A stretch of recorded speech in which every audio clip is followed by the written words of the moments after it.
The millionaire made fun of her dress at the charity ball, without imagining that she is the heir who donated 5 million. Before the story starts, write in the comments which city you are watching from. And at the end, do not forget to rate this story from 0 to 10. Enjoy the story, everyone. Wallace Schmidt adjusted his watch on his wrist and walked through the Grand Hotel ballroom with a confident smile. That charity ball was his stage. At his side, Tyler could barely hold back his laughter. "I really cannot believe you are going to do this," Tyler whispered, holding his glass of champagne. "I am just going to give her a little help," Wallace answered, his eyes fixed on the woman in the checkered dress standing alone near the drinks table. "Someone needs to tell her she is in the wrong place." They walked closer, and Wallace waited until he was near enough for her, and a few people around, to hear him clearly. "Did someone get lost on the historical costume ball?" The woman turned slowly. She had brown hair pulled back in a simple bun, no flashy jewelry, and that red and white checkered dress that looked like it had come straight from the 50s. Her brown eyes met Wallace's. For a moment, he saw something in them. Hurt, maybe, but then she simply smiled. A polite, cold, distant smile. "Excuse me?" Her voice was soft. "The dress," Wallace gestured with his free hand, his tone dripping with sarcasm. Tyler let out a muffled laugh beside him. "Is it vintage, or do you really think red checkered fabric fits a gala event?" Some people turned their heads. Wallace felt that familiar rush of adrenaline, the same as when he closed a $1 million deal. He was in control, on top. The woman did not answer right away. She just looked at him for another second, a look Wallace could not read, took a sip of champagne, and walked away toward the stage. "No sense of humor," Wallace muttered, turning to Tyler. "She is probably from the catering staff and got lost," Tyler laughed, giving his friend a pat on the back. "Relax." Wallace picked up another glass of champagne from a passing tray. He had almost forgotten the incident when the ballroom lights began to dim. "Ladies and gentlemen," the voice of the master of ceremonies echoed through the speakers. "If you could please turn your attention to the stage." Wallace stifled a yawn. Boring charity speeches. The part he liked least about these events. "Tonight we have the honor of recognizing our main benefactor," the master of ceremonies continued, his voice full of respect. "An extraordinary woman who, with her unprecedented generosity, donated $5 million to our foundation." Wallace whistled softly. "5 million. Whoever it is has real money. Probably some rich old woman trying to clear her conscience," Tyler commented. "A discreet philanthropist who rarely seeks the spotlight, but whose impact on our community is immeasurable." The host paused dramatically. "Please welcome with a warm round of applause Miss Natalie Ross, heiress of the Ross Group." The ballroom exploded in applause, and Wallace felt the ground disappear under his feet. Walking up to the stage in that red and white checkered dress, gracefully waving to the standing crowd, was the woman he had just humiliated. The champagne glass slipped from his hand and shattered on the marble floor. The noise was drowned out by the deafening applause. "What is this?" Tyler whispered beside him, equally shocked. Wallace could not breathe. Natalie Ross. Natalie Ross. The billionaire heiress whose name was on half the skyscrapers in Manhattan, the woman whose family controlled an empire that made his company look like a lemonade stand. And he had made fun of her dress. The cameras were flashing non-stop, capturing every movement of Natalie on stage. Wallace realized with growing horror that cell phones had also filmed the earlier scene. He had been close enough. People had heard. "Thank you," Natalie said into the microphone, her voice filling the ballroom naturally. "It is an honor to support causes that make a real difference in people's lives." She paused, and her eyes scanned the crowd. When they found Wallace, they stopped for a fraction of a second. There was no anger in them, only absolute coldness. "I learned from my grandmother," Natalie continued, lightly touching the skirt of the checkered dress, "that true value is not in what we wear or own, but in what we do for others. This dress belonged to her, and wearing this piece tonight is my way of honoring her memory and the values she taught me." The ballroom fell silent for a moment. Then the applause started again, even louder, more intense. People wiped tears from their eyes. Wallace felt sick. "I hope everyone enjoys the evening," Natalie finished with a bright smile. She stepped down from the stage as the crowd moved closer, wanting to greet her. Executives, politicians, celebrities, all of them wanting a moment with the $5 million woman. "You are in big trouble," Tyler said, with no trace of humor. "Do you know who she is? The Ross Group controls half of Wall Street." "I know," Wallace practically shouted, running his hands through his hair. Panic was starting to take over. "I need to apologize, now." He started crossing the ballroom, but Natalie was surrounded by at least 20 people. It was impossible to get close. Wallace waited. 5 minutes. 10. 15. Finally, when the circle around her shrank slightly, he moved closer, his heart beating so loudly it felt like everyone could hear it. "Miss Ross," his voice came out shaky. "I would like to apologize." Natalie turned toward him and simply looked at him, from head to toe, as if she were evaluating something extremely uninteresting. Then, without saying a single word, she turned back to the couple beside her and continued the conversation they had started, as if Wallace did not exist. As if he were air. "Miss Ross, please." Wallace tried again, taking a step forward. "Excuse me," Natalie said, still not looking at him, her tone polite but as sharp as a blade. "I am in the middle of a conversation." The man beside her, an executive Wallace vaguely recognized, looked at him with one eyebrow raised and a scornful smile. Wallace stepped back, feeling his face burn. People were watching, whispering. Some were holding back smiles. Tyler appeared, pulling his arm. "Let's go. You are making everything worse." But Wallace stood there, paralyzed, watching Natalie move through the ballroom like a queen. She greeted important people, laughed, touched arms in a familiar way. The mayor kissed her hand. A famous Hollywood actor took a selfie with her. And that plaid dress Wallace had mocked? Under the ballroom lights, it shone. It was vintage, yes. But it was also elegant, unique, unforgettable. Much more interesting than the generic designer dresses all the other women were wearing. Natalie looked in his direction one more time. Just a quick glance. But Wallace felt the weight of it like a punch in the stomach. He was nothing to her. Less than nothing. "Come on, let's go," Tyler insisted, pulling him again. But Wallace could not take his eyes off Natalie Ross. The woman he had humiliated. The woman who now had all the power to destroy him with a single phone call. The woman who was now ignoring him as if he did not exist. And as he watched her disappear into the crowd of admirers, Wallace realized two things. First, he had just made the biggest mistake of his life. Second, and even more terrifying, the consequences were only just beginning. The next morning, Wallace woke up feeling like he had been run over by a truck. Not because of the champagne he had barely drunk, but because of the crushing weight of the shame he had carried since the night before. He grabbed his phone from the bedside table and immediately regretted it. 17 unread messages, all from Tyler. "You became a meme. Seriously, look on Twitter. It's everywhere." Wallace sat up in bed in a jump, his heart racing. With trembling fingers, he opened the social media app and typed his own name. The first result was a video with 3 million views. The title said, "Arrogant businessman humiliates billionaire heiress without knowing who she is." Wallace pressed play and watched, horrified, as his own voice echoed, "Did someone get lost on the way to a period costume ball?"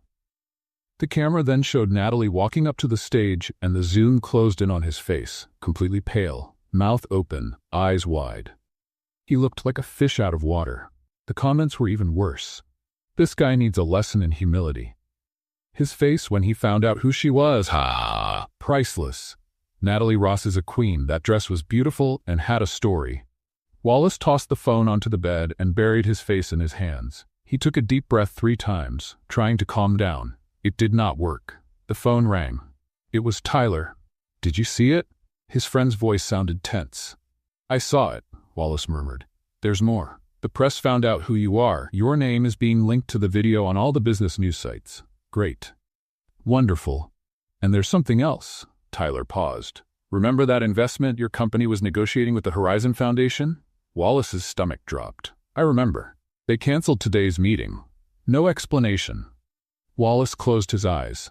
The Horizon Foundation was crucial to expanding his tech company, and Natalie Ross was a member of the foundation's board. Coincidence? Impossible. "Tyler, what do I do?" "Honestly, pray." The call ended and Wallace sat on the bed staring into space. His perfect life was falling apart, all because of one stupid comment about a dress. 3 days went by, 3 days of torture. Every meeting Wallace tried to schedule was postponed or canceled. Emails that used to be answered in minutes were now left with no reply. An article in a business magazine called him the perfect example of out-of-control corporate arrogance. On Thursday morning, Wallace finally received an email from the Horizon Foundation. "Dear Mr. Schmidt, we would like to reschedule our meeting for Friday at 10 o'clock. Sincerely, Board of Directors." Wallace read the email 5 times, looking for traps between the lines. There were none. At least none that were obvious. On Friday, he arrived at the Horizon Foundation headquarters 15 minutes early, wearing his best suit and a conservative tie. The building was impressive, glass and steel, with the name Ross engraved discreetly at the entrance. The receptionist greeted him with a professional smile. "Mr. Schmidt, please follow me." She led him down an elegant hallway to a conference room on the 10th floor. Wallace walked in and felt the air leave his lungs. Natalie Ross was sitting at the head of the table, flipping through documents with a focused expression. She wore a perfectly tailored gray blazer and reading glasses that made her look even more intimidating. When Wallace walked in, she slowly lifted her eyes. "Mr. Schmidt," she said, taking off her glasses. "Punctual. I appreciate that." Her voice was polite, almost friendly, but her eyes? Cold as ice. "Miss Ross," Wallace managed to say, his throat dry, "I thank you for seeing me." "Please, sit down." Wallace pulled out the chair, his hands sweating. Natalie kept looking at him with that neutral expression that revealed nothing. "So," she began, folding her hands on the table, "your proposal for the foundation." "Yes, Let me be direct, Mr. Schmidt," Natalie gently interrupted him. "We reviewed your company. The numbers are impressive. The technology you develop has real potential to impact underserved communities." Wallace felt a spark of hope. "Thank you, However," she went on, and the hope died instantly, "we have some concerns about your company's corporate culture." Wallace swallowed hard. "Corporate culture?" "Yes." Natalie picked up a folder and opened it. "We received 3 anonymous reports from employees in the last 6 months. Allegations of a hostile work environment, inappropriate jokes, lack of sensitivity in matters of diversity." Each word was like a knife. Wallace knew exactly what she meant. He had ignored those complaints, considering them exaggerations from people who were too sensitive. "Ms. Ross, I can explain." "No need," she raised her hand delicately. "I am just stating facts. You see, Mr. Schmidt, the Horizon Foundation does not invest only in technology. We invest in people, in values, in character." She paused, tilting her head slightly. "And frankly, I am not sure your company reflects the values we are looking for." The silence that followed was deafening. Wallace tried to find words, any words, but he was completely lost. Natalie simply watched him, waiting. Finally, he managed to speak. "Miss Ross, about the ball. I was completely wrong. It was unforgivable." "It was," she agreed calmly. Is it what? Unforgivable?" Wallace blinked, confused. I do not understand." Natalie leaned back in her chair, a small smile, almost imperceptible, touching her lips. "Mr. Schmidt, have you ever stopped to think about why you made that comment?" I was foolish. Arrogant. I judged by appearance." "Yes, you did. But why?" she asked, now genuinely curious. "What is it in you that sees a woman wearing a simple dress and feels the need to humiliate her in public?" The question caught him off guard. Wallace opened his mouth, closed it, then opened it again. "I do not know," he finally admitted, his voice weak. "Then find out," Natalie said, standing up. "Because until you understand your own motivations, Mr. Schmidt, nothing you say will be a real apology. It will only be empty words." She walked to the window, looking out over the city below. "This meeting is over. We will postpone our decision about the investment for another 30 days. Use that time wisely." Wallace remained seated, stunned. Then Natalie turned, and for the first time, he saw something different in her eyes. It was not anger, it was not contempt, it was disappointment. And somehow, that was infinitely worse. "Miss Ross?" Wallace stood up quickly. "Give me a chance to prove I can be better." Natalie studied him for a long moment. "Everyone deserves a chance, Mr. Schmidt," she finally said. "But chances have to be earned, not asked for." She walked to the door and opened it, a clear sign that the conversation was over. Wallace walked past her, feeling smaller than ever. But before he left completely, he stopped. "The dress," he said quietly without looking back. "Was it your grandmother's?" There was a pause. "It was," Natalie answered, her voice softening a little. "She wore it the day she met my grandfather. She said it was the happiest day of her life." Wallace nodded, a strange pain tightening in his chest. "It was beautiful," he said. "It is beautiful. I was wrong." Another silence. "You can go now, Mr. Schmidt." Wallace left the room, and the door closed behind him with a soft click. While he waited for the elevator, he realized something disturbing. For the first time in years, he cared about what someone thought of him. He really cared. And that person was exactly the one he had hurt. The elevator doors opened, and Wallace stepped in, pressing the button for the lobby. 30 days. He had 30 days to find out who he really was, and maybe, just maybe, to become someone better. Wallace spent the weekend locked in his apartment, avoiding phone calls and lost in thoughts that would not let him rest. On Monday morning, he woke up with an idea that seemed absurd and brilliant at the same time. If Natalie wanted him to discover who he really was, he needed to go back to where it all began. 3 hours later, Wallace parked his imported car in front of a worn-out building in Brooklyn. The neighborhood where he had grown up seemed smaller than in his memories, but the essence was the same. Children played on the sidewalk, music drifted from open windows, and the smell of home-cooked food hung in the air. He went up the stairs to the 3rd floor and knocked on the door of apartment 17. A black woman with gray hair opened the door, her eyes widening in surprise. "Wallace Schmidt? My goodness, boy, how long has it been?" "Hi, Mrs. Helen?" Wallace gave a shy smile. "About 5 years, I think." Helen had been the neighbor who took care of him when his mother worked 3 different jobs. She pulled him into a tight hug that smelled of cinnamon and vanilla. Come in, come in. You look so different, all dressed in a suit and so elegant." The apartment was small but cozy, full of photographs and plants. Wallace sat on the same sofa where he used to do his homework while Helen made coffee. "So what brings you here after so long?" she asked, serving 2 cups. Wallace hesitated. "I made a terrible mistake, Mrs. Helen, and I need to understand why I did it." "What kind of mistake?" "I judged someone by their appearance. I said cruel things about a woman just because she was wearing a simple dress." Helen took a sip of coffee, watching him closely. "And why did you do that?" "I don't know. That's why I'm here." "Wallace," Helen leaned forward, "do you remember when you were 12 and you got those expensive sneakers from the school donation program?" Wallace nodded slowly. He had received a pair of brand-name sneakers from a charity drive and wore them for months until they were completely worn out. "Do you remember what happened?" "I stopped playing with Tommy," Wallace said, the memory slowly coming back, "because he wore old sneakers." "Exactly," Helen nodded.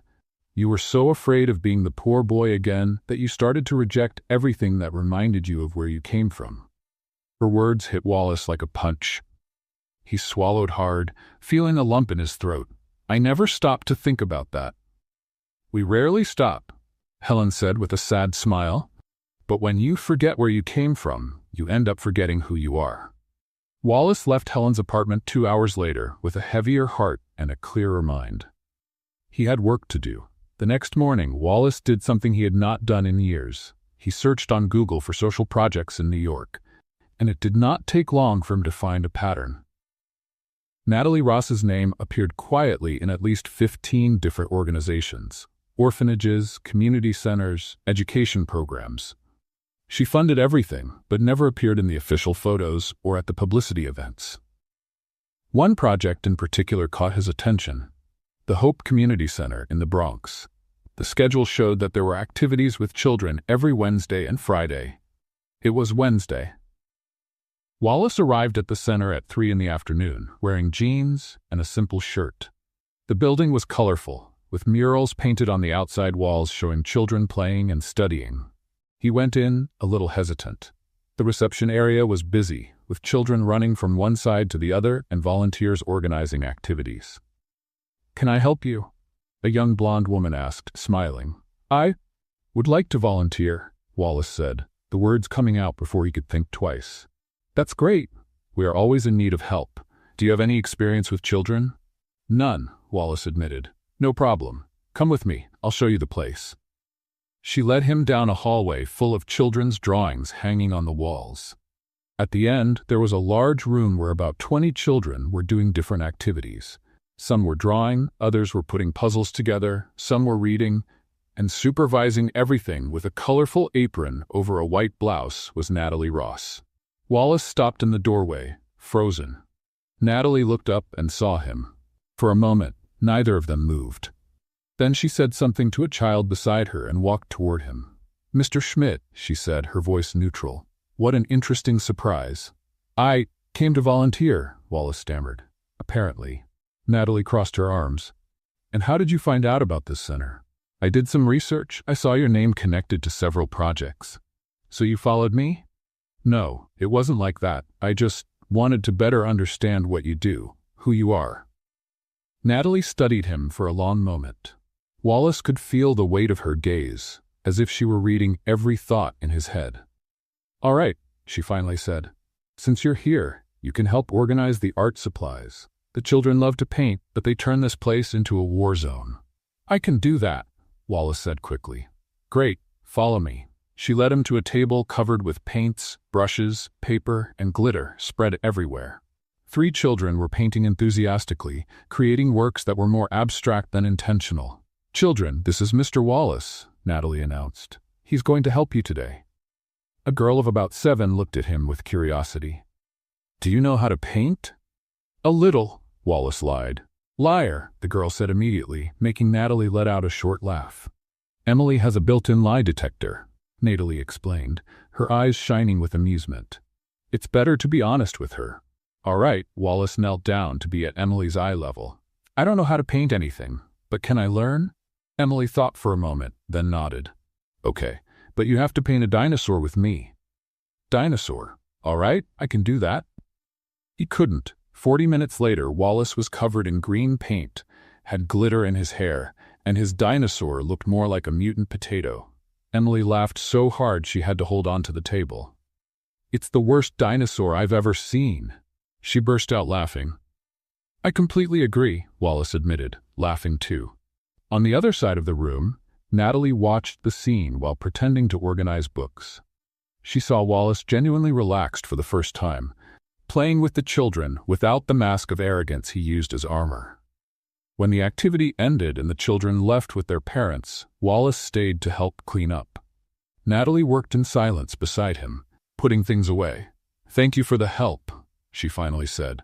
"It was fun, actually," Wallace admitted. "I didn't remember how good it feels to just be simple." Natalie stopped what she was doing and looked at him. "You said you wanted to understand who I am. Why?"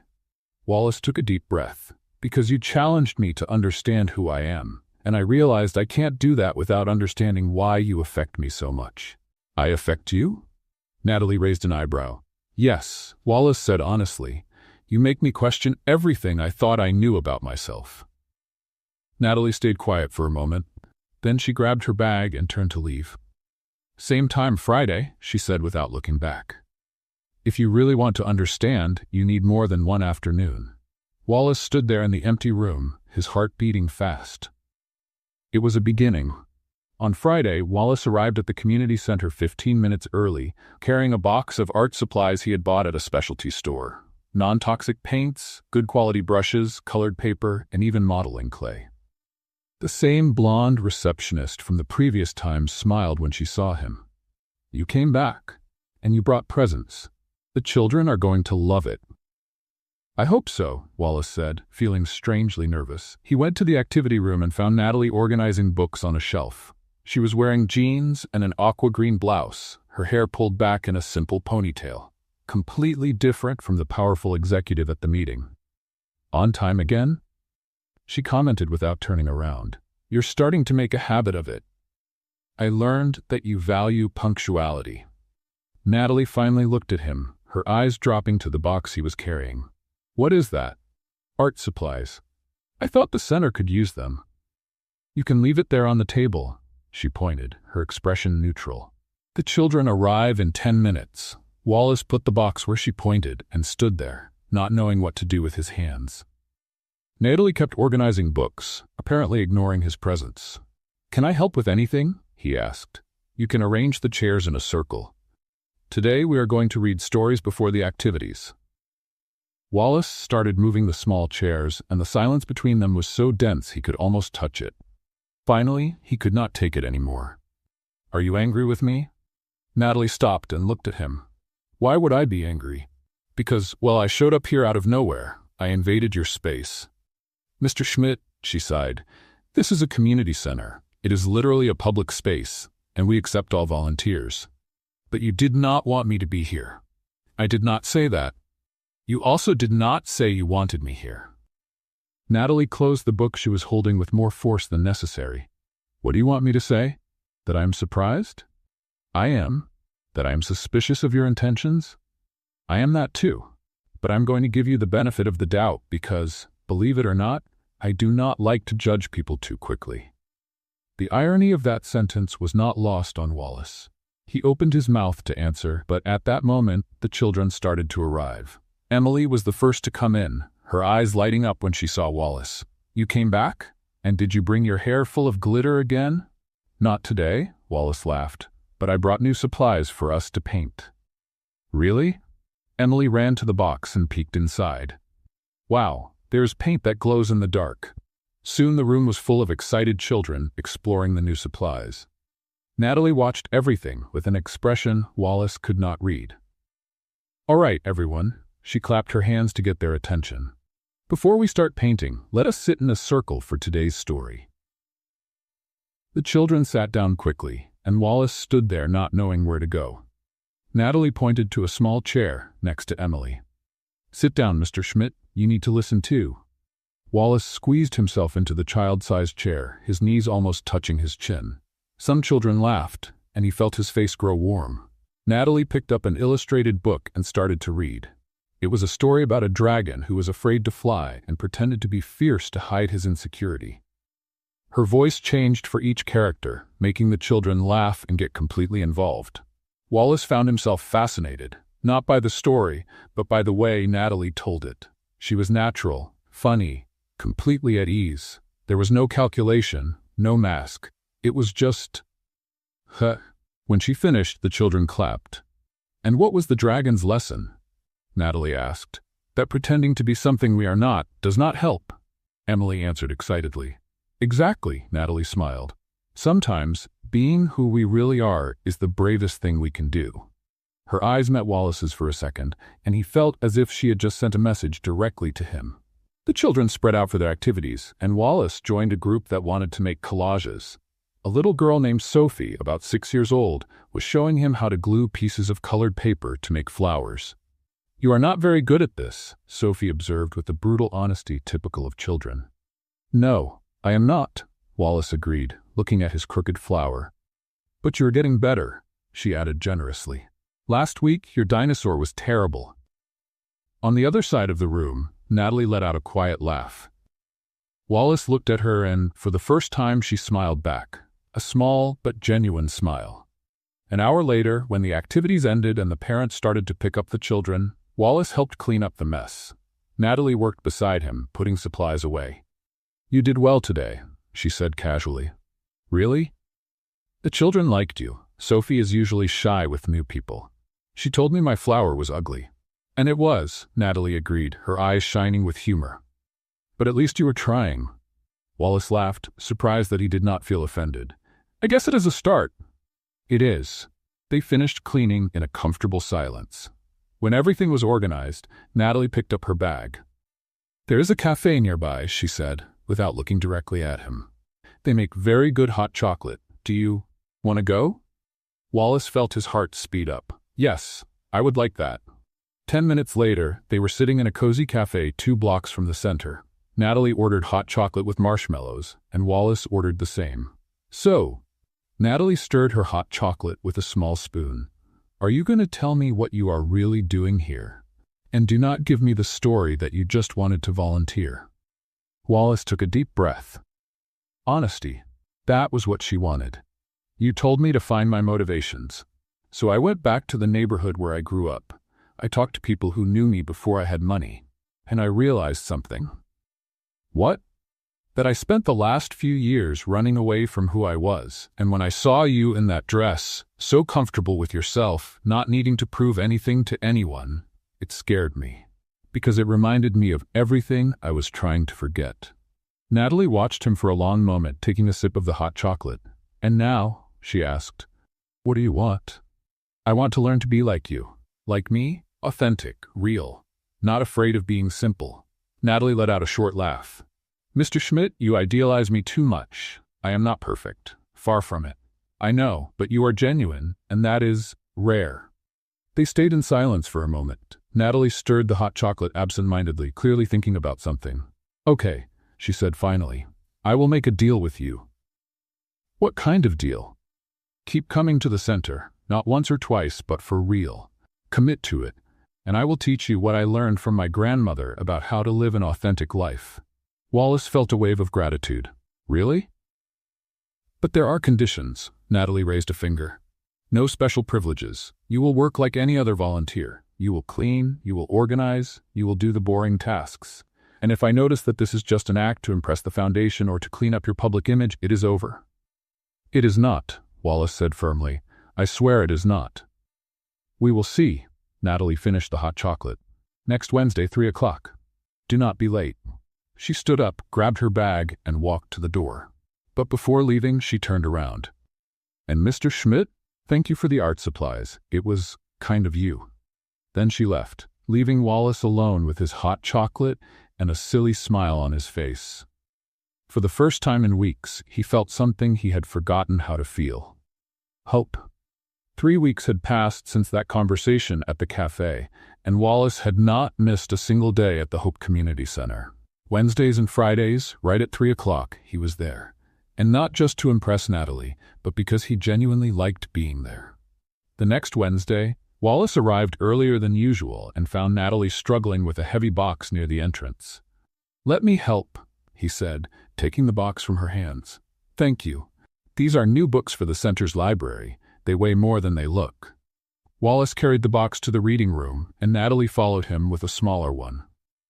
So, she began as they arranged the books on the shelves, today is going to be different. Different how?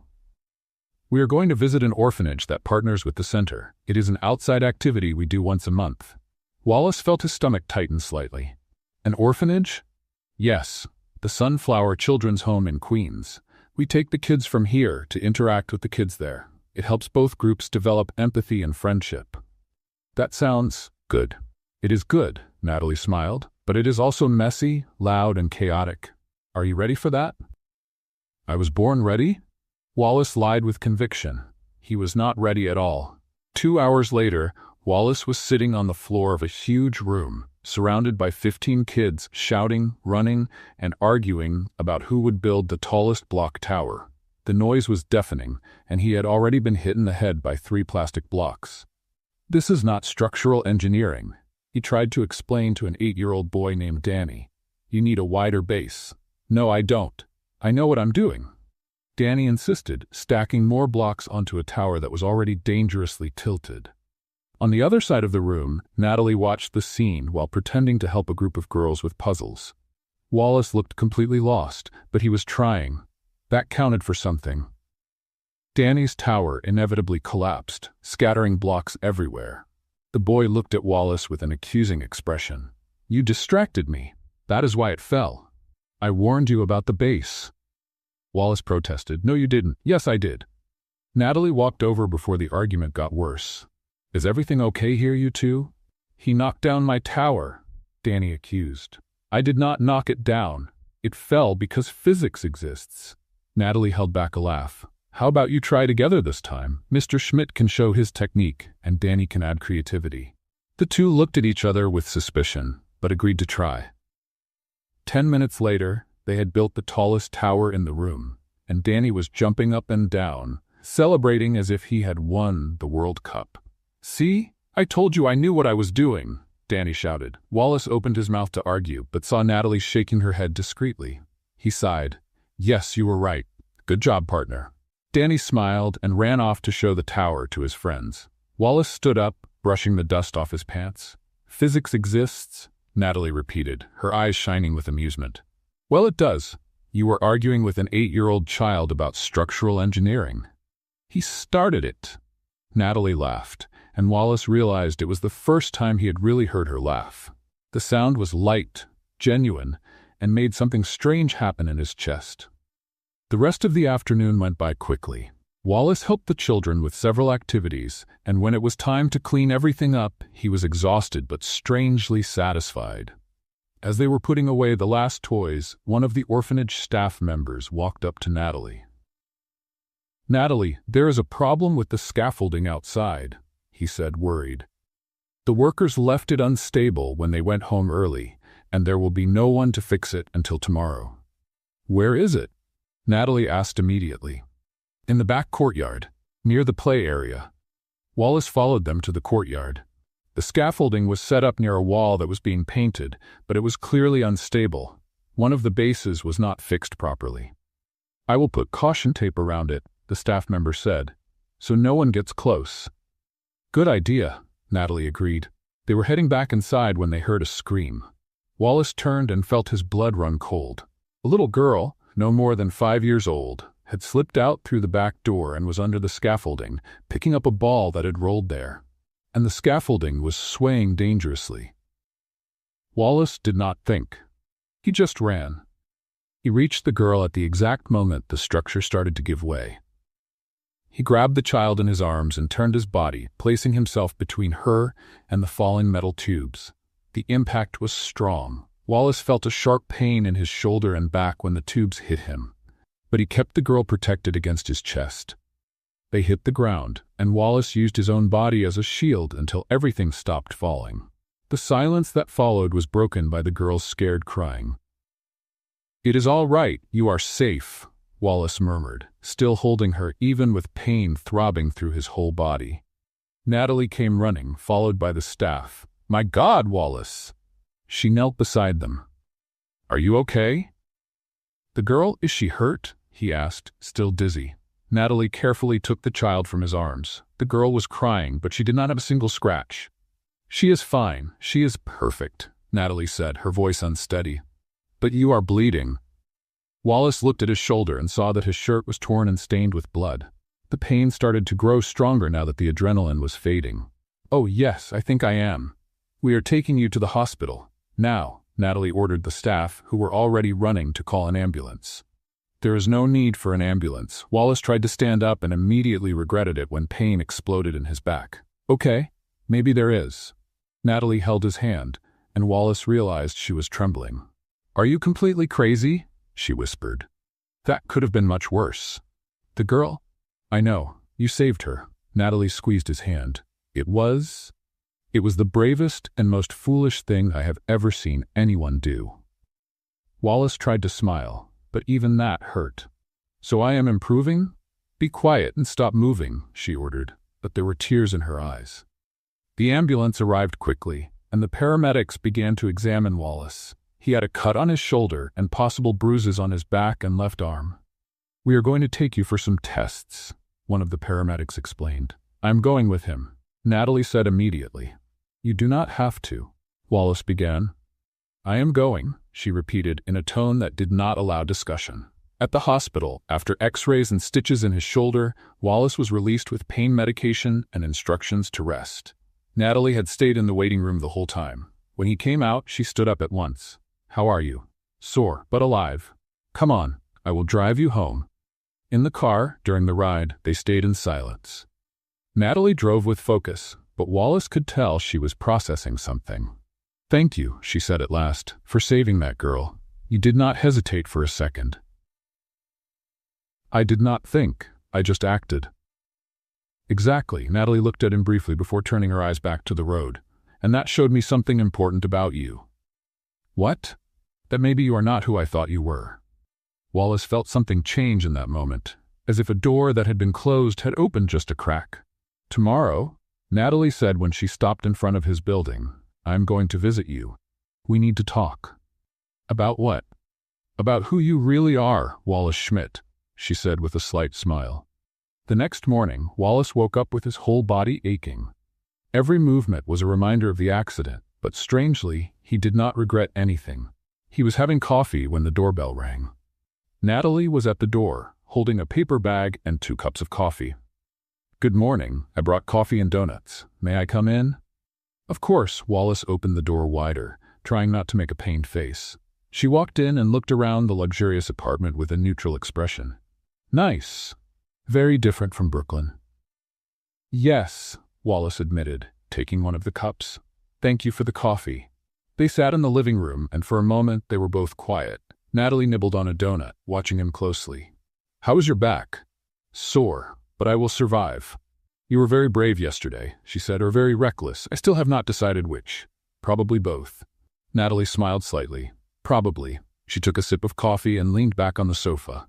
So, let's talk. For real this time. Wallace nodded, feeling his heart speed up. You told me you wanted to understand who I am, Natalie began. But I also need to understand you.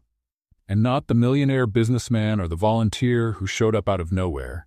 I want to know who Wallace Schmidt is when all the masks come off.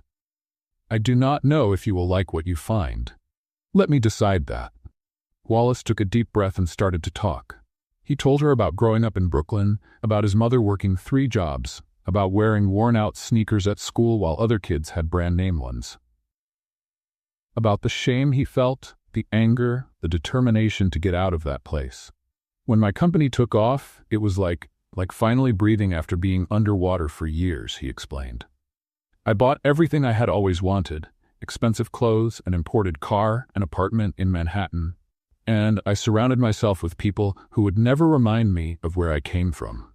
Like Tyler, Natalie observed. Like Tyler, Wallace agreed. He represented everything I thought I wanted to be. Rich from birth, no worries, no past to hide. And at the gala? Wallace paused, the shame returning with full force. When I saw you in that dress, you looked so comfortable, so calm being simple, and that scared me because it reminded me of everything I was trying to forget. So I attacked, as if humiliating you would somehow validate my choices. It was cruel, Natalie said plainly. It was. And I am sorry, truly. Natalie was quiet for a moment, processing. Then she stood up and walked to the window, looking at the city below. May I tell you a story? She asked. Of course. My grandmother used to say there are 2 ways to deal with pain. You can build walls to keep it away, or you can build bridges to rise above it. Natalie turned to face him. You built walls, Wallace. Walls made of money, arrogance, and denial. And you? Wallace asked. How did you deal with your pain? Natalie came back to the sofa, but this time she sat closer to him. I was 7 years old when I lost my parents in a car accident, she began, and Wallace felt his chest tighten. In 1 second I had a happy family, and in the next I was living with my grandmother in a 2-room apartment in Queens. Natalie, I did not know. Few people know. My grandmother was a housekeeper. She worked hard, earned little, but never complained. She taught me that true wealth is not in your bank account, but in the people you love and the lives you touch. Wallace listened in silence as she continued. When I was 25, a distant uncle I did not even know died and left me a fortune. Out of nowhere, I was a billionaire. I could have done what you did, forget everything, reinvent myself, pretend the past did not exist. But you did not. No, because my grandmother taught me better than that. She used to say that forgetting where we came from is like a tree trying to deny its roots. It may seem to work for a while, but eventually you fall. Wallace felt tears sting his eyes. Your grandmother sounds like she was an amazing person. She was. She passed away 2 years ago, Natalie smiled sadly, but she left a legacy that I try to honor every day. The plaid dress, it was hers. She wore it to her high school prom. She said it was the night she met my grandfather, and her life changed forever. When I inherited the fortune, I kept that dress as a reminder that no matter how much money I have, my values come from that humble woman who raised me. Wallace swallowed hard, the guilt weighing on his chest like lead. And I made fun of that. I made fun of her memory. Yes, Natalie said simply, you did. How can you be here? How can you even give me a chance after that? Natalie looked him in the eyes, and Wallace saw compassion there, but also firmness. Because my grandmother also taught me about forgiveness. She used to say that holding on to resentment is like drinking poison and waiting for the other person to die. And because, she paused, I saw you yesterday. I saw who you are when you are not trying to prove anything. And that man, he is worth knowing." Wallace could not hold back any longer. Tears ran down his face, and he did not try to hide them. "I do not deserve your kindness." "Probably not," Natalie agreed, but there was a touch of humor in her voice. "But I am going to give it to you anyway. With one condition." "What condition?" "Stop running away from who you are. Stop being ashamed of where you came from. Because that boy from Brooklyn, who worked hard to build a company from nothing, that boy is much more impressive than any persona you created." Wallace wiped his face, feeling something change inside him. As if old chains were breaking. "I do not know if I can do that." "Then learn. I will help you, but you need to do the work." "Why?" Wallace asked. "Why do you care?" Natalie stayed quiet for a long moment. When she spoke, her voice was soft. "Because I recognize pain when I see it, and because I believe people can change if they really want to." "Do you want that, Wallace?" "Yes," he answered without hesitation. "More than anything." "Then prove it." She stood up to leave, and Wallace stood up too, ignoring the pain in his back. "Natalie?" "Yes?" "Thank you for everything, for the second chance, for your honesty, for showing me there is another way to live." She smiled, and this time it was a real smile that reached her eyes. "Do not thank me yet. The hard work is just beginning." She walked to the door, but before leaving she turned once more. "Oh, and Wallace, next time I visit you, I want to meet the real Wallace. Not the businessman, not the beginner philanthropist, just you. Can you do that?" Wallace nodded, feeling something like hope blooming in his chest. "I can try." "Good, because that is the Wallace I would like to get to know better." And then she left, leaving Wallace standing at the door, looking at the empty hallway and realizing that, for the first time in years, he really wanted to be himself. Not the polished and successful version, just Wallace. The boy from Brooklyn who never should have been ashamed of his roots. And maybe, just maybe, there was still time to find his way back to that boy. 2 weeks had passed since that conversation, and Wallace had returned to volunteer work with renewed commitment. His back still hurt sometimes, but he ignored the discomfort. On the following Wednesday, Wallace arrived at the community center carrying boxes of children's books he had bought at a sale. Natalie was at the front desk talking to the coordinator, and when she saw him, her eyes shone with amusement. "More donations? You are going to go broke at this rate." "They are used. I found them at a book fair," Wallace explained, setting the boxes on the floor. "I thought the children would like them." "They are going to love them." Natalie came closer and peeked inside one of the boxes. "Oh, there are even some classics here." "Good choice." They started organizing the books in the center's library, working side by side in a comfortable silence. Wallace realized he had begun to enjoy these quiet moments with her just as much as their conversations. "So," Natalie broke the silence, "next week there is a charity event I need to attend. Nothing very big, just a fundraising dinner for the literacy program." "It sounds important." "It is, but it is also boring." She made a face. "A lot of rich people pretending to care while they take selfies for Instagram." Wallace laughed. "You do not like these events very much, do you?" "I hate them, but they are part of the job. Someone has to make sure the money goes where it really matters." She paused, biting her lip as if she were considering something. "Would you like to go with me?" Wallace almost dropped the stack of books he was holding. "Really? It would be good to have company. Someone who understands the real purpose of these things, not just the show."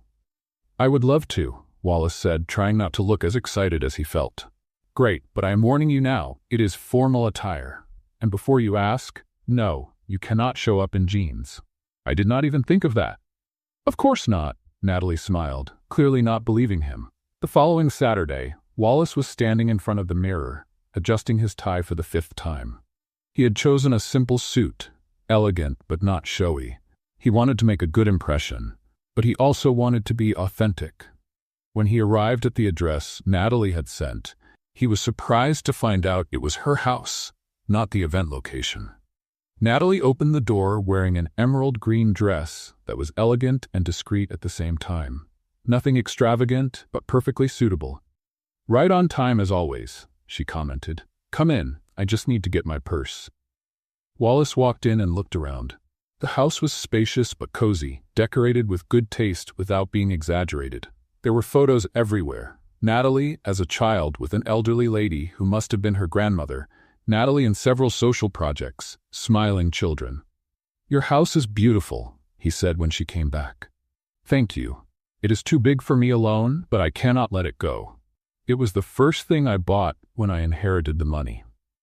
I wanted to have a place where I could keep all the memories." In the car on the way to the event, Natalie prepared him. There will be a lot of important people there. Some will be genuine, others will only be there for appearances. The trick is to find out who is who. How do you do that? I ask about the specific projects that the foundation supports. If the person knows details, it is because they really care. If they are vague or change the subject, they are there just for the photo. Wallace took in the lesson. The more time he spent with Natalie, the more he saw how sharp and observant she was. The event was at an elegant club on the Upper East Side. When they walked in, several heads turned. Wallace saw recognition in the eyes of some people. The video from the ball was clearly still fresh in many people's minds. "Ignore it," Natalie murmured beside him. "Do not let them affect you." They walked around the room, and Wallace watched fascinated as Natalie interacted with people. She was charismatic, funny, but she could also guide each conversation back to the purpose of the event. Natalie, a woman in her 60s, came over wearing jewelry that probably cost more than a car. "Dear, it has been so long. Hello, Helen. How is Thomas?" "Fine, fine. He just bought a new yacht. Can you believe it?" "That is wonderful." Natalie smiled politely. "And how is his support for the literacy program?"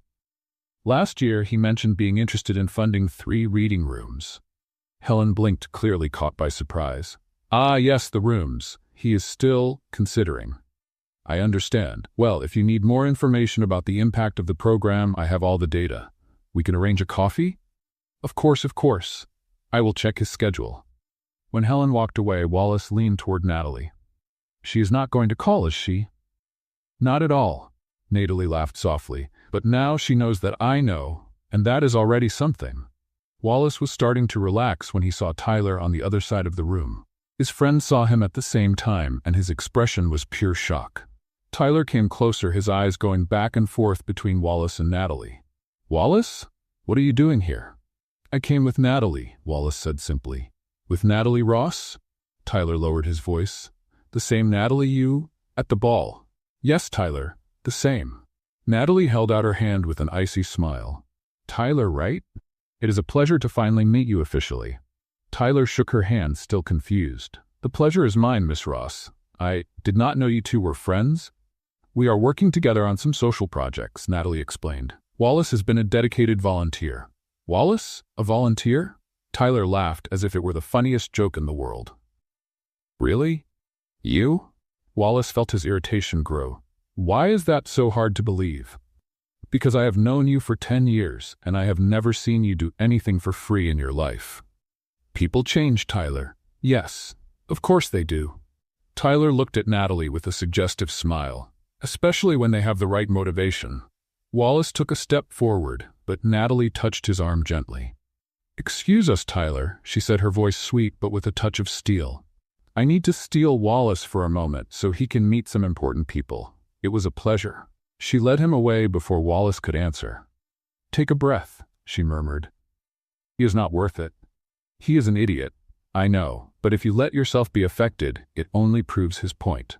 Wallace took a deep breath, forcing himself to calm down. Natalie was right. The rest of the evening went by more smoothly.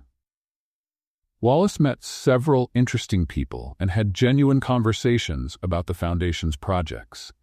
And every time someone looked at him with recognition from the viral video, Natalie subtly directed the attention to something else.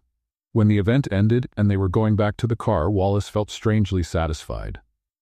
"Thank you for inviting me," he said. "Thank you for going. You did well." "Even with Tyler?" "Especially with Tyler. You could have exploded, but you did not. That is growth." Wallace smiled. "I learned from the best." They drove in comfortable silence until Natalie stopped in front of his building. "Wallace?" she called when he was getting out of the car. "Yes? Do you remember when I asked you to show me the real Wallace?" "I remember." Today I saw him, and I liked very much what I saw.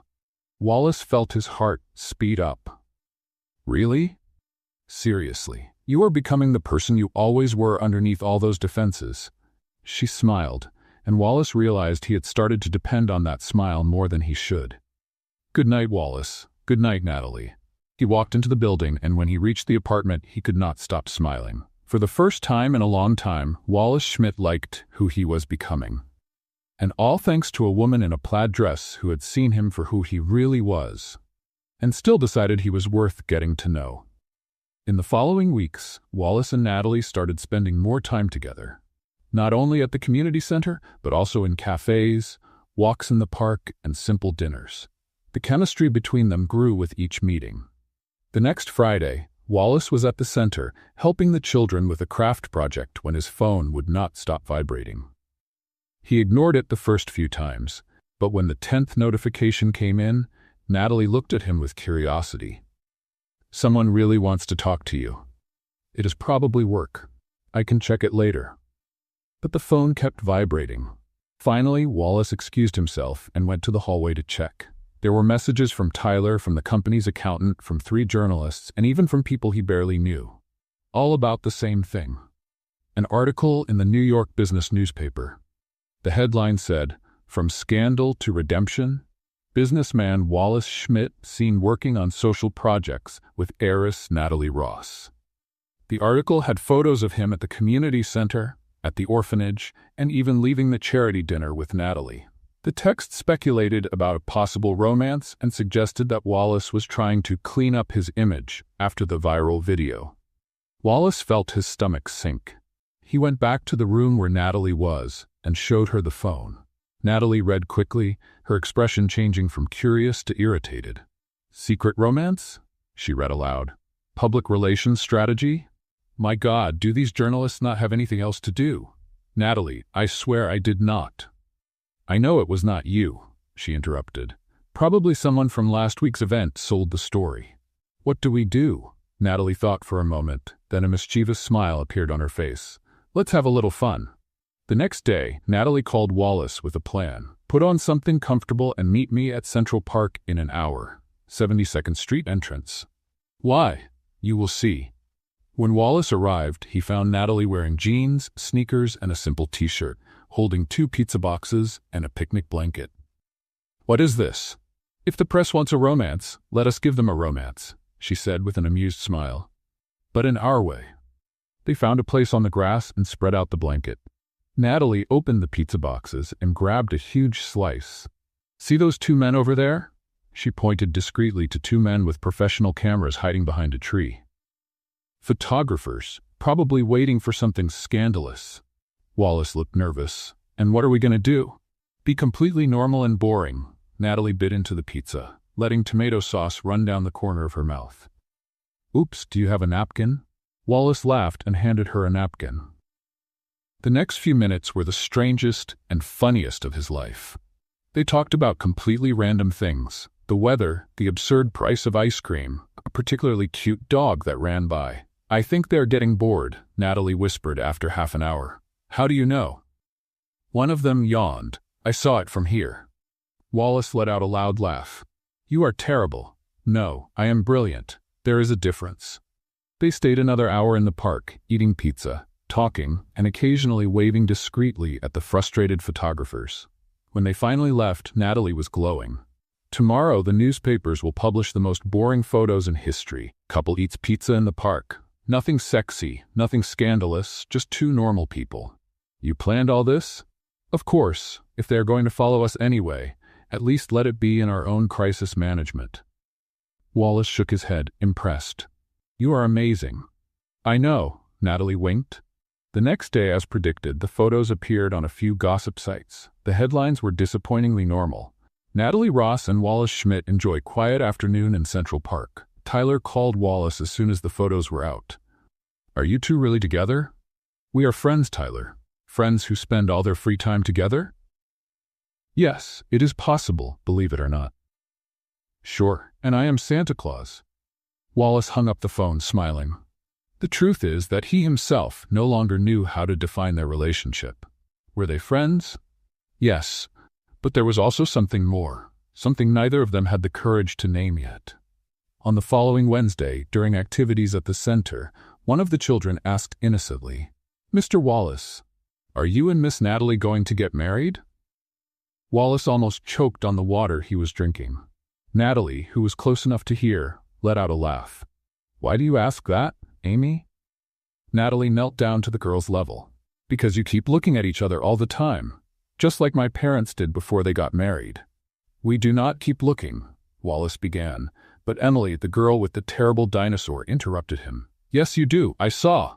You make that silly face when she is not looking." The other children agreed enthusiastically. Wallace felt his face grow warm. "Silly face?" he repeated, mortified. "Like this?" Emily made an exaggerated expression with wide eyes and a silly smile. Natalie laughed so hard she had to hold on to a chair. "Oh my God, she is right. That is exactly the face." "I do not make that face." "Yes, you do," the children shouted together. Wallace looked at Natalie for help, but she was laughing too much to be of any use. "All right, children." Natalie finally pulled herself together. "Enough torturing poor Mr. Wallace. Let us go back to the drawings." But for the rest of the afternoon, whenever Wallace looked at Natalie, the children made kissing sounds. He tried to keep his composure, but it was impossible not to laugh at the absurd situation. When the activities were over and the children had left, Wallace helped Natalie clean up in silence. The atmosphere was different, more charged. "So," Natalie began, putting away colored pencils. "Silly face, huh? Apparently. For the record, you also catch me looking sometimes." Wallace stopped what he was doing.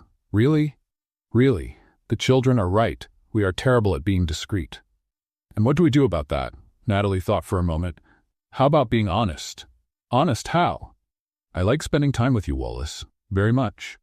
And it is not just because you became a dedicated volunteer or because you are trying to be a better person. It is because you make me laugh. You challenge me.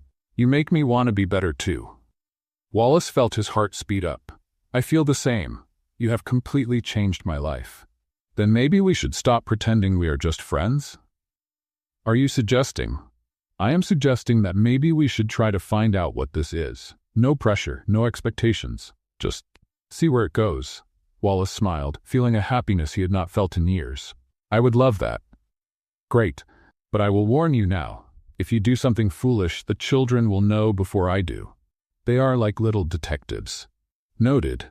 No foolishness." Natalie laughed, and without thinking, Wallace leaned in and gently kissed her forehead. When he pulled back, they were both surprised by the impulsive action. "I am sorry, I—" "Do not apologize." Natalie touched his face gently. "It was perfect." They stood there for another moment, just looking at each other, until the center coordinator appeared at the door and cleared her throat. "Are you two still here? I will lock up in 15 minutes. "We are already going," Natalie said quickly, laughing. In the parking lot, before they got into their respective cars, Wallace took Natalie's hand. "So officially, what are we now?" "Officially, we are still figuring it out. But unofficially," she smiled, "I think we are starting to be more than just friends." "That works for me." "Great, now go home before I change my mind." Wallace laughed and with one last look, got into the car. As he drove home, he could not stop smiling. Things were changing, and for the first time, Wallace was not afraid of change. He was ready to see where this road would lead him. On the following Saturday, Natalie called Wallace with excitement in her voice. "Wear something that can get dirty. I will pick you up in 20 minutes. "Get dirty? Where are we going?" "It is a surprise." "Oh, and bring sunscreen." 20 minutes later, Natalie parked in front of his building driving an ordinary car, nothing like the luxury vehicles Wallace expected a billionaire heiress to have. "How old is this car?" he asked as he got in. 15. It was my grandmother's. It works perfectly, so why change it? Most people with your money would have at least 3 imported cars." "I am not most people." Natalie started the engine. "And besides, this car has history. My grandmother taught me to drive in it." They drove for 40 minutes until they reached a neighborhood Wallace recognized immediately. It was Queens, but not the gentrified part. It was the area where Natalie had grown up. "Are we?" "Going to visit my old house, the one I shared with my grandmother," Natalie said, parking in front of a modest little house with a well-kept front yard. After she passed away, I kept the property. I could not bring myself to let it go. The house was small but charming, with light yellow paint and windows with floral curtains. Natalie opened the door, and the scent of lavender filled the air. I come here every week to clean and keep everything in order, she explained. It is my refuge when the corporate world gets too heavy. Wallace looked around. The decor was simple but cozy. Photos everywhere showed Natalie at different ages, always beside a woman with a warm smile. Your grandmother seemed amazing. She was. She taught me everything I know about kindness, humility, and the true meaning of wealth. Natalie led him to a small bedroom. There, on a special hanger on the wall, was the red and white plaid dress from the gala. Wallace felt the impact of the words he had said that night come back with full force. There, in that simple room, that dress was not just a piece of clothing. It was a family heirloom, a precious memory, a symbol of love. She wore this dress to her prom. Natalie touched the fabric gently. She met my grandfather that night. She always said it was her lucky outfit. When I inherited the money and was invited to my first charity event, I wanted to honor her memory by wearing this piece. Wallace felt a lump in his throat, and I made fun of it. Yes, you did. Natalie, Wait, she raised her hand. Let me finish. When you made that comment, I was devastated, not because of the public humiliation, but because I felt like I had betrayed my grandmother's teachings, as if having money meant I should abandon the simple things she valued. You did not betray anything. I know that now. But that night, I almost gave up on wearing the dress again. I almost gave up on philanthropy too. I thought maybe the world of the rich was not for me. Wallace felt tears sting his eyes. I am sorry. From the bottom of my heart, I am sorry for making you feel that way. Natalie looked at him, her eyes shining with emotion. I forgive you, Wallace. Truly. Because you changed, and because I see that comment hurt you as much as it hurt me. Wallace could not hold back any longer. Tears ran freely down his face as he knelt in front of her, holding her hands. I was an arrogant fool who could not see beyond appearances. You showed me that true value has nothing to do with money or status. It has to do with character, kindness, and authenticity. Thank you for giving me a chance to be better. Thank you for not giving up on me. Natalie was crying now too. She pulled Wallace up to his feet and hugged him tightly. You deserved a second chance. Everyone does.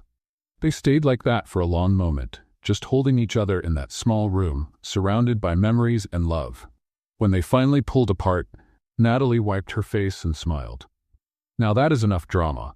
Come on, I want to show you something else. She took him to the backyard, where there was a small garden with tomatoes, herbs, and flowers. My grandmother loved gardening. She used to say that putting your hands in the soil keeps you connected to what really matters. It is beautiful. And it needs care. That is why I told you to wear something you could get dirty. Let's work. Wallace spent the next 2 hours learning how to take care of plants with Natalie. She was patient and funny, laughing when he confused weeds with seedlings and almost pulled out a healthy tomato plant. You are terrible at this. She laughed. I am a tech executive. The only green thing I know is money. Well, now you are going to learn. Look, this is basil. It smells good, see? She rubbed a leaf and held it out for him to smell. It really is good. And this is mint. My grandmother used to make tea with it. They worked side by side, talking about everything and nothing. Wallace realized he had never felt so comfortable with someone. Natalie made him laugh, challenged him, but also accepted him completely. When they were done, they were both covered in dirt, sweaty, and happy. I need to show you one more thing before we go, Natalie said, leading him back into the house. She opened a drawer and took out an old photo album. This was my grandmother when she was young. She pointed to a black and white photo, and here she is wearing the plaid dress for the first time. Wallace looked at the photo. Natalie's grandmother was beautiful, radiant, with the same warm smile he had seen in the more recent pictures. She always said, a beautiful outfit is the one that carries love and memories, not price. Natalie repeated the words she had said before. That is why I wear the dress. Not to make a fashion statement, but to carry her with me in important moments. Wallace looked from the photo to Natalie, seeing the similarity not only in their features, but in the kindness in their eyes. You are just like her. Thank you. That is the greatest compliment anyone can give me. They closed the album, and as they were about to leave, Natalie stopped at the door. Wallace, I brought you here because I wanted you to fully understand who I am. Not the heiress, not the philanthropist, but the Natalie who grew up in this house, who learned to make apple pie with her grandmother, who still keeps her handwritten recipes. I understand, and I like every version of you. Natalie smiled. Good, because if we are going to try this, you need to know all the parts. On the drive back, Wallace was quiet, processing everything he had seen and felt. Natalie looked at him. Are you okay? I am, just thinking about how my life has changed in the last few months. For the better? Infinitely better. Natalie smiled, but then her phone rang. She looked at the screen and her expression changed. It is my Uncle Bernard. Oh no. Trouble? Could be. He rarely calls without a reason. She answered on speakerphone. The voice of an older man, formal and stern, filled the car. Natalie, we need to talk. It is urgent. Hi, Uncle Bernard. About what? About the pictures in the papers. You and that businessman. The same one who humiliated you at the ball. Natalie and Wallace exchanged worried looks. Uncle, that is not. I will have dinner at your house tomorrow at 7, and bring him. I want to meet in person the man who is going out with my niece. The call ended abruptly. Natalie let out a heavy sigh. Well, this is not good. Your uncle seems intense. Bernard is protective, very protective, and he saw the video from the ball several times. He called me furious that day. He hates me. Not yet, but it will be hard to convince him otherwise. Wallace felt his stomach drop. After all the progress, now he would face the judgment of Natalie's family. And something told him it would be much harder than anything he had faced so far. The next day, Wallace spent the whole morning choosing what to wear for the dinner. A suit that was too formal seemed pretentious. Too casual seemed disrespectful. After changing his clothes 5 times, he called Natalie. Calm down, Wallace. It is just a dinner. With your uncle who hates me before even meeting me. He does not hate you, yet. He probably just looks down on you a little. That does not help, Natalie laughed. Wear something comfortable but respectful. Nice jeans and a dress shirt. Nothing extravagant. And Wallace, relax. You have already faced worse things. Like what? Like me, when I ignored you at the ball. If you survive that, you will survive, Bernard. At 7 sharp, Wallace rang the doorbell at Natalie's house. She opened the door wearing black pants and a beige blouse, simple but elegant. Ready for the execution? She joked. Very funny. Hey, at least you are on time. Bernard values that.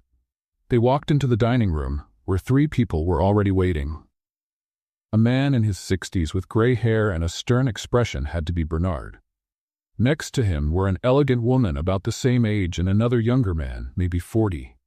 Uncle Bernard, Aunt Amelia, Cousin Gregory, Natalie greeted each one. This is Wallace Schmidt. Wallace held out his hand. It is a pleasure to meet you. Bernard shook his hand with unnecessary force, his eyes studying him coldly. Mr. Schmidt, the famous technology businessman. Sir, Wallace swallowed hard. Sit down, Bernard said, motioning to the chair in front of him. Dinner started tense. Aunt Amelia served a delicious roast, but Wallace could barely taste it, with Bernard staring at him after every bite. So, Mr. Schmidt, Bernard began, cutting his own food carefully. Natalie told us that you have been working together on social projects. Yes, sir. I have been a volunteer at the Hope Community Center. How convenient, right after humiliating her in public. Uncle, Natalie protested. It is a fair question, Natalie. Bernard did not take his eyes off Wallace. So, coincidence? Wallace took a deep breath. No, sir. It was not a coincidence. After the ball, I realized I had made a terrible mistake. Not only by humiliating Natalie, but because that comment showed something ugly about who I had become. And you decided to fix it by becoming a volunteer? It sounds opportunistic. It did look that way at first, Wallace admitted, but it was not about opportunism. It was about facing who I was and trying to be better. Gregory, the cousin, leaned forward. I saw the video. Everyone saw it. That was very cruel. It was, and I have no excuse. Then why did you do it? Amelia asked, her voice gentler than the men's. Wallace looked at Natalie, who nodded encouragingly. Because when I looked at Natalie in that dress, I saw something that scared me. She was comfortable being simple, authentic. And I had spent years running away from my own humble roots, surrounding myself with luxury and superficiality. That comment was my own insecurity speaking. At least it is honest, Bernard murmured. Dinner went on with questions that got harder and harder. Gregory asked about his intentions, Amelia about his values, and Bernard about absolutely everything. "And your company?" Bernard asked. "I read that it is seeking investment from the Horizon Foundation." "It was, but that has nothing to do with Natalie." "Does it not? How convenient that the very board member you offended can approve your project." Wallace felt his irritation grow but controlled himself. "With all due respect, sir, if I were using Natalie, I would not have spent months working on social projects without asking for anything in return. And I certainly would not be here being questioned by her family." Natalie held back a laugh. Bernard raised an eyebrow. "He has personality, I will give him that." "Bernard, be fair," Amelia cut in. "The young man is trying." "Trying or acting? That is what I need to find out." Natalie put her fork down on the table firmly. "Enough. Uncle Bernard, I understand that you want to protect me, but this has already gone too far. Natalie, you are very important to this family, and I am old enough to make my own decisions," she cut him off. "Wallace has changed. I saw it. The children at the center saw it. He risked his own safety to save a child in an accident." "Anyone would do that," Bernard said.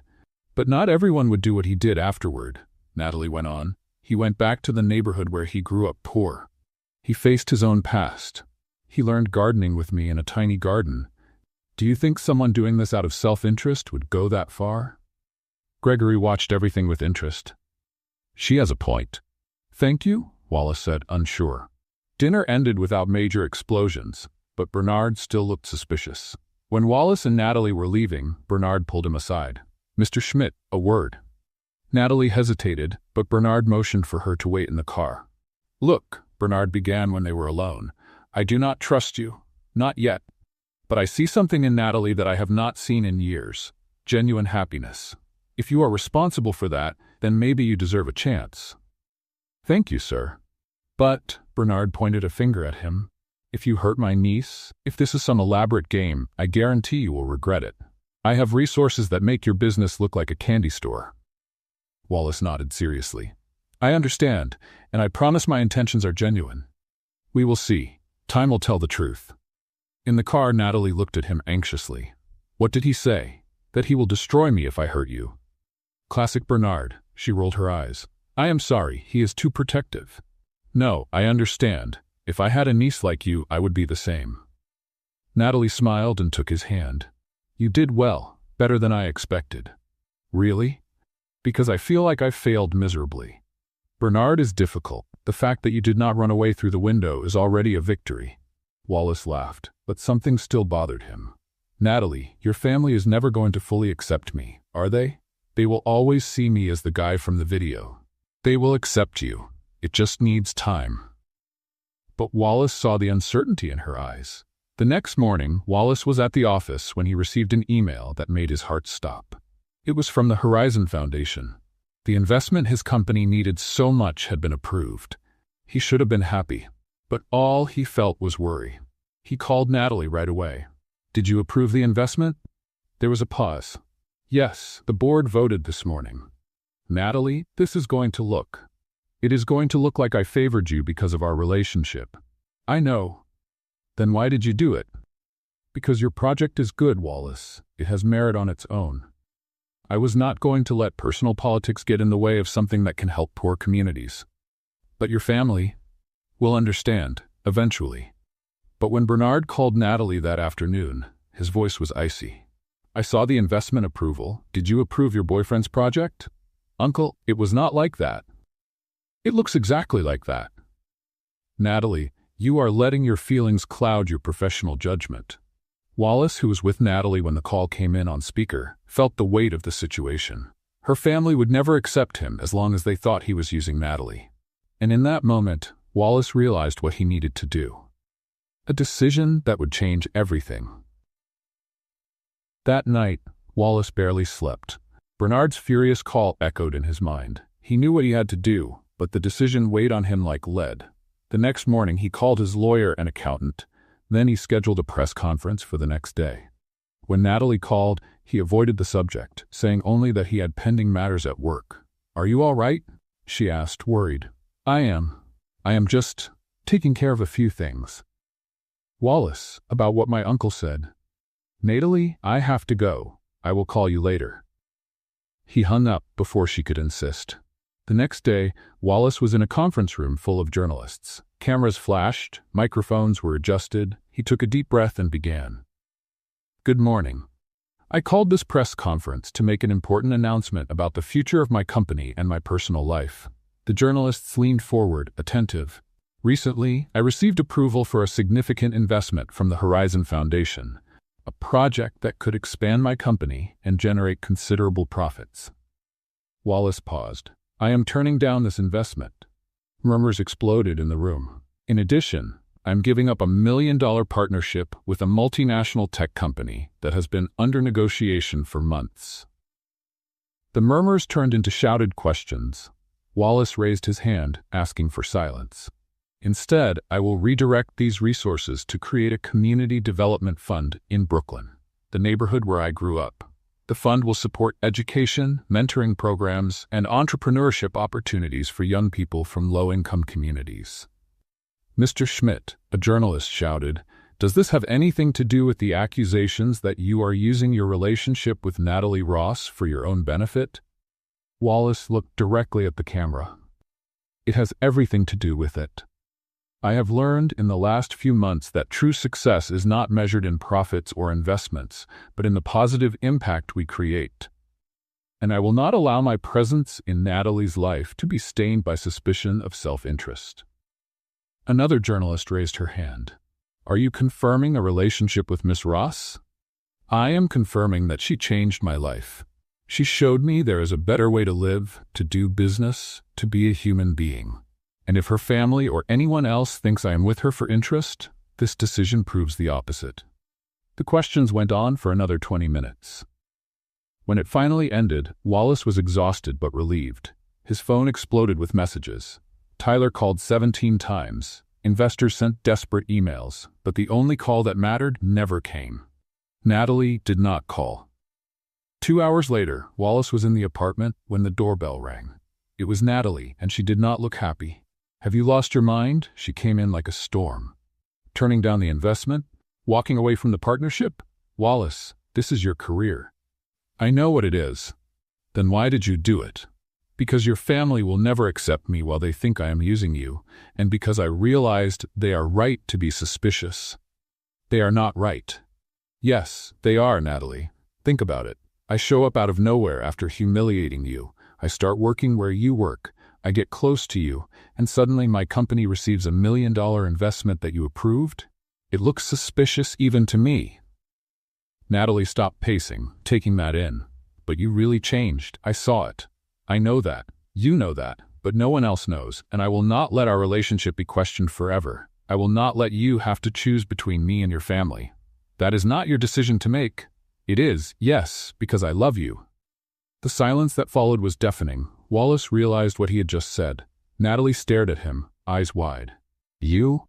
What?" "I love you," Wallace repeated, calmer now. "I love you, Natalie, and that is why I need to prove to everyone, including your family, that I am not here for the money or the connections. I am here for you." Natalie stayed quiet for a long moment. Then, to Wallace's surprise, she started to laugh. "You are impossible, you know that?" "What?" "You give up millions of dollars, cause a scandal in the press, and tell me you love me, all on the same day. Could you not be normal for 5 minutes?" Wallace did not know whether to laugh or be offended. "I am sorry for not being normal when I declare my love." "No," Natalie walked up to him, her eyes shining. "I am sorry for making myself love you back before I had time to get ready." Wallace's heart stopped. "You love me?" "Obviously. Why else would I put up with you?" Wallace pulled her into a hug, and for the first time in days, he felt that everything would be okay. But the happiness did not last long. The next day, Bernard showed up at Natalie's place without warning. Wallace was there, and the tension in the air was heavy. "I saw the press conference," Bernard said, his voice neutral. "Uncle?" "Let me talk, Natalie." Bernard turned to Wallace. "It was a smart move, turning down the investment publicly, giving that beautiful speech about community. It was not a move, Wallace said firmly. No? Then what was it? A grand romantic gesture? A sacrifice for the woman you love? It was the right thing to do. Bernard studied him for a long moment. Will your company survive without those investments? It will. It will be harder, but it will. And you do not regret it? Not at all. Bernard nodded slowly. Maybe I judged you wrong. Natalie and Wallace exchanged surprised looks. Maybe, Bernard went on, you are not the opportunist I thought you were. But I still have my doubts. Uncle, Natalie protested. No, Natalie, he needs to hear this, Bernard looked at Wallace. You say you love her. You proved it by giving up money. But love is not proved once. It is proved every day, in small and big choices. I know that, sir. Good, because if you hurt my niece, if all this is just a phase, a temporary redemption, you will wish you had never set foot at that ball. Understood. Bernard turned to leave, but stopped at the door. Oh, and Schmidt, the Foundation's annual charity ball is in 2 weeks. Same place as last year. Natalie will be there. You should be there too. He left, leaving Wallace and Natalie confused. What did he mean by that? Wallace asked. I do not know, but I know my uncle. He is planning something. Something good or bad? With Bernard, it could be either one. In the 2 weeks that followed, Wallace continued his work at the community center and began to develop the community fund he had announced. The press followed him constantly, documenting his transformation. Tyler called one last time. Man, did you really throw everything away for a woman? I did not throw anything away, Tyler. I found something much more valuable. You have gone crazy, completely crazy. Probably, but I am happy like this. Tyler hung up, and Wallace realized he did not miss the superficial friendship they had. On the day of the ball, Wallace was nervous. He put on a simple suit, nothing extravagant. Not the same expensive suit from the year before, but one he had bought in a regular store. When he arrived at the Grand Hotel, the memories of that terrible night came back strongly. But this time, it was different. He was not there to show off or impress. He was there for Natalie, and he was about to find out what Bernard had planned. The Grand Hotel ballroom was exactly as Wallace remembered. Crystal chandeliers, tables decorated with expensive flowers, people dressed in their finest clothes. But this time, he did not feel superior. He only felt nervous. Wallace looked around for Natalie in the crowd. When he finally saw her, his heart stopped. She was wearing the red and white plaid dress, the same dress he had made fun of a year earlier. Her grandmother's dress. Natalie saw him at the same time and smiled, walking toward him. But before they could greet each other, Bernard appeared on the stage, taking the microphone. Good evening, everyone, his voice echoed through the room. Welcome to the Horizon Foundation's annual charity ball. Wallace and Natalie exchanged confused looks. Tonight is special for several reasons, Bernard continued. First, because we raise funds for important causes. Second, because we have the chance to correct mistakes from the past. Wallace's stomach dropped. Exactly 1 year ago, in this same ballroom, we witnessed an unfortunate moment. A cruel comment that went viral on social media and stained what should have been a celebration of generosity.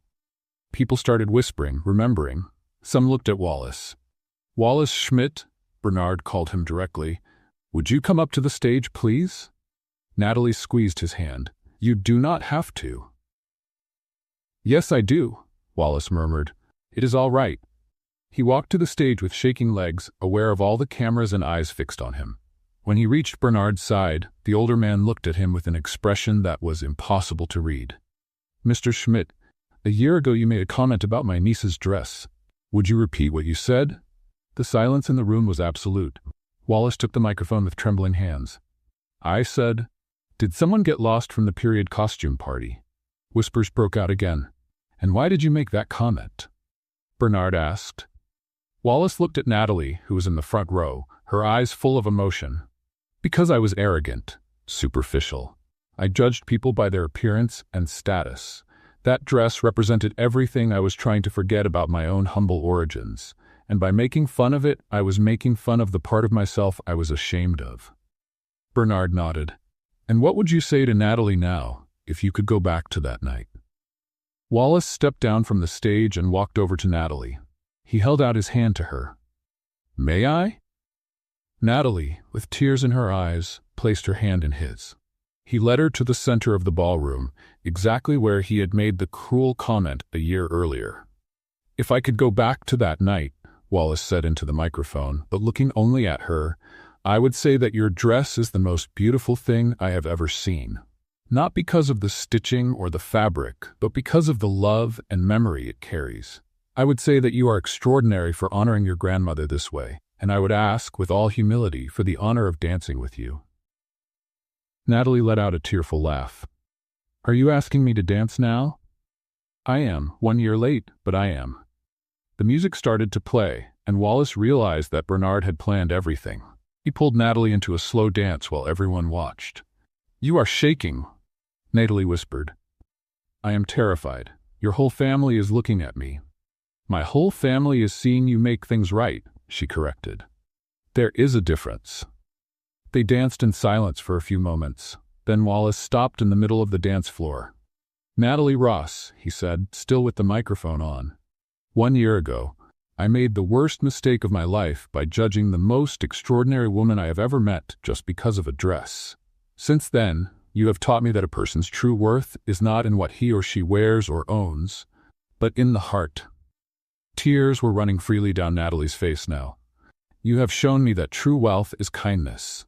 It is humility. It is making a difference in people's lives without expecting anything in return. And your heart, Natalie, is worth more than all the gold in the world." Wallace knelt down in front of her, and the whole ballroom held its breath. "I do not have a ring yet, because this happened faster than I planned, but I need to ask. Would you give me the honor of building a life together where what matters is love, not appearances? Where we can be simple and authentic and still be extraordinary?" Natalie looked at him, then at her family in the front row. Bernard had tears in his eyes. Aunt Amelia was smiling. Even Gregory seemed moved. "Wallace Schmidt," Natalie said, pulling him up to his feet, "you are completely impossible. You know that?"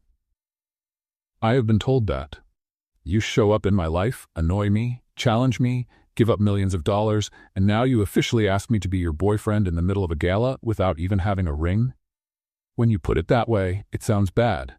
"It is terrible," she laughed through her tears. "It is the most disorganized and imperfect thing anyone has ever done." "So, is that a no?" "It is a yes, you fool. Of course it is a yes." The ballroom exploded in applause. Wallace pulled her into a tight hug, and for the first time in his life he did not care who was watching or what they thought. Bernard went up on stage again. "Well, that was unexpected," he said dryly, but there was a smile on his face. "But considering that my original test was only to make you apologize in public, I think you went beyond that, Schmidt." "Test?" Wallace asked, still holding Natalie.